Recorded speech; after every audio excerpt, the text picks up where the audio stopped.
सर्वप्रथम सर्वांना जय ज्योती जय क्रांती। मी सौ प्रीती श्रीकांत जोल्ले, माणिकवाडा, यवतमाळ।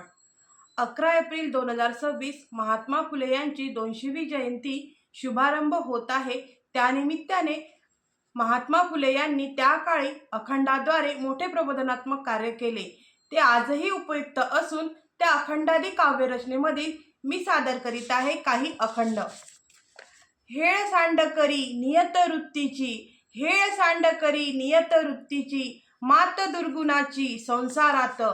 रोगप्रस्त होता दात ओठ खाती, रोगप्रस्त होता दात ओठ खाती, तेव्हा खवळती मनामधी, तेव्हा खवळती मनामधी। सरकारावर व्यर्थ रागावती, सरकारावर व्यर्थ रागावती, स्नेहास निंदिती कधी मधी, स्नेहास निंदिती कधी मधी। समाधान नष्ट जाते बुद्धिबळ, समाधान नष्ट जाते बुद्धिबळ, व्यर्थ तळमळ ज्योतिमने, व्यर्थ तळमळ ज्योतिमने।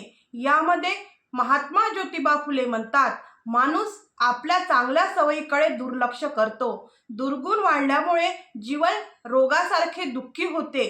अडचणी आल्या की माणूस चिडचिड करतो, स्वतःची चूक असूनही तो इतरांवर दोष टाकतो, प्रेम आणि आपुलकीचाही अपमान करतो।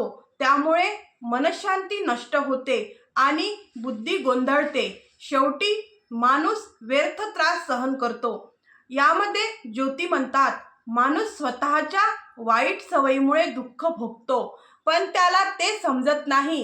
तो इतरांवर राग काढतो, प्रेमाची कदर करत नाही आणि त्यामुळे त्याची शांती नष्ट होते। शेवटी त्याला फक्त व्यर्थ तळमळ आणि दुःखच मिळते। यामधून हा संदेश दिला जातो की आपल्या दोषांकडे लक्ष दिले नाही तर जीवन दुःखी होते। स्वतःला सुधारण्याऐवजी इतरांना दोष देणे चुकीचे आहे। तर महात्मा फुले यांनी दिलेला संदेश आजही उपयुक्त असून आपण सर्वांनी त्यांचा संदेश उपयोगात आणावा ही सावित्री शक्तीपीठ पुणे महाराष्ट्राच्या वतीने मी सर्वांना विनंती करते। तसेच सावित्री न्यूज इंडिया चॅनलला लाईक, शेअर आणि सबस्क्राईब करायला विसरू नका। धन्यवाद। जय ज्योती जय क्रांती।